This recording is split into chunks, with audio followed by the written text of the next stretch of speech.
Um dos primeiros jogos que eu pude e quis jogar desde que comprei um PC decente que eu rode mais do que Hollow Knight, Undertale e malemal o fucking Roblox foi... A propósito, eu não vou mentir, é bem normal, uma das primeiras coisas que você pensar quando vê algo relacionado a esse jogo é a hipersexualização desnecessária da protagonista. Sim, meu jovem, a 2B tinha um jogo esse tempo todo, mas pode ficar tranquilo, eu tenho que falar sobre isso ainda. Porém, o que mais me chamou a atenção foi a abundância de referências filosóficas que reforçam a mensagem principal dessa obra-prima dos jogos. Um resumo rápido sobre a narrativa. Aparentemente, alienígenas que ninguém sabe de onde vieram invadiram a Terra e criaram uma tecnologia feita para obliterar a humanidade do planeta. Essa tecnologia é simplesmente máquinas supostamente irracionais programadas para matar. A humanidade quase foi extinta e o pouco que sobrou fugiu para a Lua e se estabilizou por lá mesmo. Conforme o tempo passou, a humanidade desenvolveu uma nova tecnologia para lutar contra essa praga alienígena. Criaram androides militares super bem otimizados e futuristas à sua imagem e semelhança, programados para combate técnico. Glory to mankind. Glory to mankind. Glory to monkey.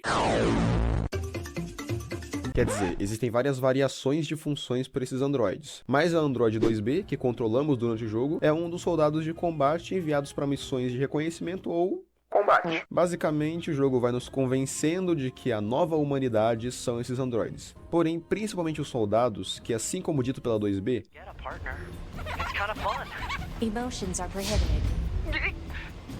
Sorry, man. são programados para não ter emoções e somente seguir as ordens das missões. Pelo menos é o que foram convencidos a acreditar. Is that? You mean the birds? Yeah, there's more plants and animals here than there used to be. Probably because the environment's changed. Presta atenção, durante o jogo você se convence lentamente de que os humanos do jogo são os androides. E de fato, eles são bem humanos, talvez mais humanos do que os próprios humanos. E isso me faz lembrar do filme O Jogo da Imitação, que conta a história do Alan Turing.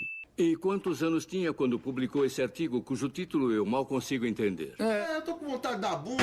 O matemático conhecido como pai da computação que ajudou a encurtar a Segunda Guerra Mundial em uns 2 anos e criou uma das perguntas mais importantes da computação. Se uma máquina consegue imitar perfeitamente um humano, o que define um humano?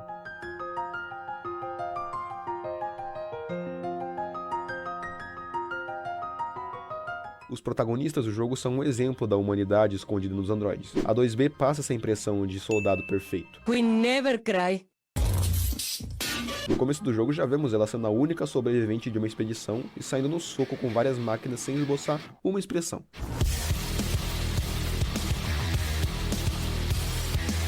Logo conhecemos o 9S, que não é um soldado como a 2B, é quase como se fosse um suporte. O 9S não disfarça a humanidade dele, ao contrário da 2B. Ele demonstra a fascinação pelo mundo à sua volta e esbanja a curiosidade e vontade de aprender de tudo.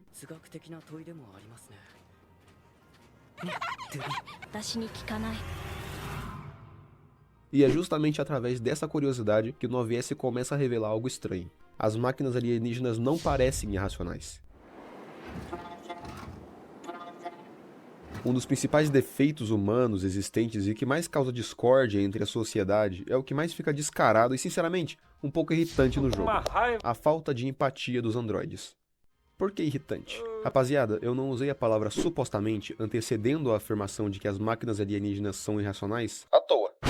Quanto mais o jogo avança, mais difícil fica enxergar aquelas máquinas como simplesmente inimigos. Ao longo do jogo, elas demonstram clara racionalidade. No começo do jogo a gente já vê máquinas falando, inclusive.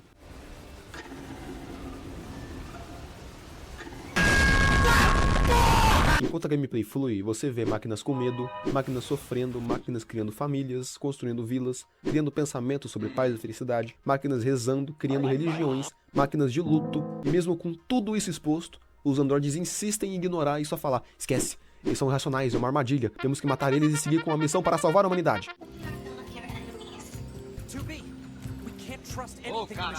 O que nos deixa mais indignado durante o jogo é ver que os androides escolhem ignorar o que está exposto, nos fazendo parecer mais mecânicos e perigosos do que as próprias máquinas. As máquinas começam a imitar humanos, inclusive seus defeitos.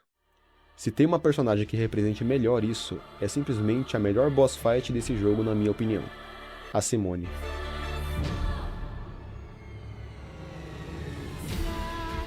A Simone é uma máquina que representa um dos defeitos mais problematizantes da atualidade: a necessidade desesperada de aprovação.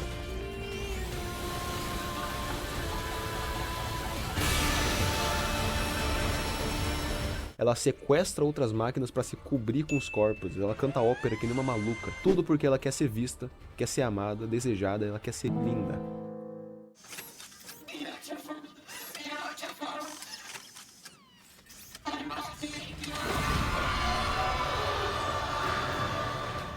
Ela aprende isso observando humanos. As máquinas de Nier não criam desejos do nada. Elas tentam copiar comportamentos humanos. A Simone é uma máquina tentando desesperadamente alcançar um ideal humano impossível. Ela literalmente mutila corpos para construir um corpo perfeito. Ou seja, destrói as outras para se tornar perfeita. Inclusive, o nome dela não é aleatório. Nier gosta de replicar as figuras filosóficas disfarçadas em personagens. A Simone é uma alusão a Simone de Beauvoir, uma filósofa que argumentava sobre objetificação feminina, papel social da mulher, necessidade de aprovação masculina, etc. A Simone de Nier não queria ser linda por ela mesma. Ela queria que a chamassem de linda, queria ser amada por terceiros, e isso até chegar ao ponto de ser grotesco e perturbador.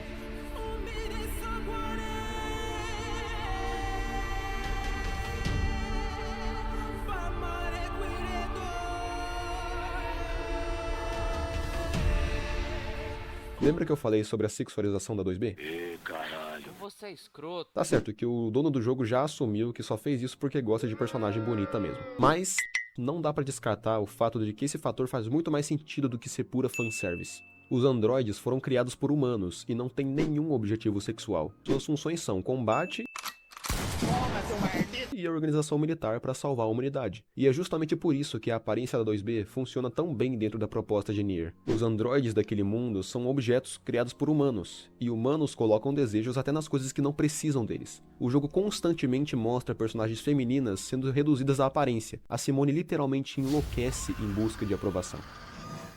E a obsessão da Simone não é um caso isolado, porque quanto mais o jogo avança, mais as máquinas começam a desenvolver esses comportamentos humanos. Algumas buscam beleza, algumas buscam religião, algumas buscam paz, e algumas começam a questionar o próprio sentido da existência.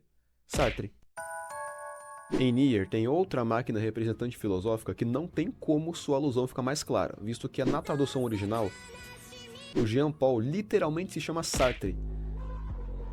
Enquanto Simone representa a busca por validação externa, Jean Paul representa coisas como egoísmo intelectual e individualismo. Outra falha humana copiada pelas máquinas. Jean Paul ignora completamente os sentimentos das pessoas ao redor dele. Toda a imagem dele gira em torno do próprio ego. Ele pensa sobre existência e liberdade enquanto é convencido de que essa filosofia o torna superior. Ele não usa a filosofia para entender os outros, ele usa para se sentir acima deles. Existem sidequests do Jean Paul em que nos fazemos de correio elegante e entregamos cartas de supostas admiradores do Jean durante o jogo. Ele descaradamente despreza os admiradores, trata as cartas como se fosse lixo. Ele se acha superior demais para essa gentalha. No meio de toda essa confusão defeituosa entre as máquinas que imitam humanos, tem o Pascal. Enquanto outras máquinas copiam ego, obsessão e vaidade, Pascal tenta copiar empatia.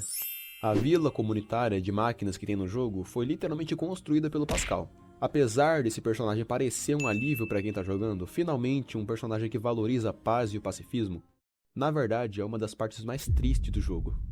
Pensa comigo, máquinas originalmente foram feitas para matar, androides foram feitos para guerra, o mundo inteiro de Nier é baseado em violência. Ah, deixa pra lá, eu não lembrei o que eu ia falar. Pascal olha pra isso e insiste que há outro jeito.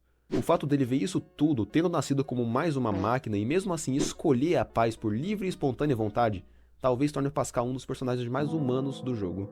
Eu diria que a Vila Pascal é a área mais simbólica do jogo. Todas as máquinas pacifistas e racionais migram pra essa vila pra viver e aprender ainda mais sobre paz e civilização. Só que Nier parece incapaz de deixar esperança existir por muito tempo. Em certos momentos do jogo, por mais civilizado e alinhado que tudo possa parecer estar, alguma merda acontece do nada. Meu Deus do céu, Berg. Seja um robô gigante aparecendo no meio da cidade ou um monte de máquina cultista atacando você. E no meio de todas essas máquinas tentando entender a humanidade, estão justamente os protagonistas do jogo. Talvez ninguém em Nier sofra tanto por ser humano quanto a 2B e o 9S. Eles são os dois extremos. Enquanto a 2B tenta reprimir as emoções para ser fria e objetiva, o 9S é o contrário. Ele é curioso, é emotivo, gosta de buscar a verdade, e isso destrói eles dois. A gente sabe muito bem que os androides são réplicas humanas tão perfeitas que precisam esconder suas emoções. É por isso que eles estão vendados. Apesar de parecer um designzinho legal nos personagens, as vendas representam justamente a cegueira emocional, a obediência, a negação da verdade. Eles enxergam fisicamente, mas são totalmente cegos emocionalmente. Buraco na parede? Não tem, chato. Vocês são muito cu de burro às vezes, mano. Meu Deus, eu sou muito cego, mano. Tanto que durante o jogo e as cutscenes, as cenas em que os personagens não usam as vendas são justamente as que as emoções deles escapam.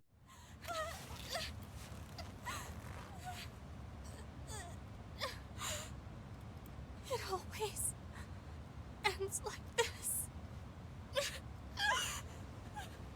Se uma máquina consegue imitar perfeitamente um humano, o que define um humano? Talvez Nier Automata tenha respondido à dúvida de Alan Turing. Sofrimento.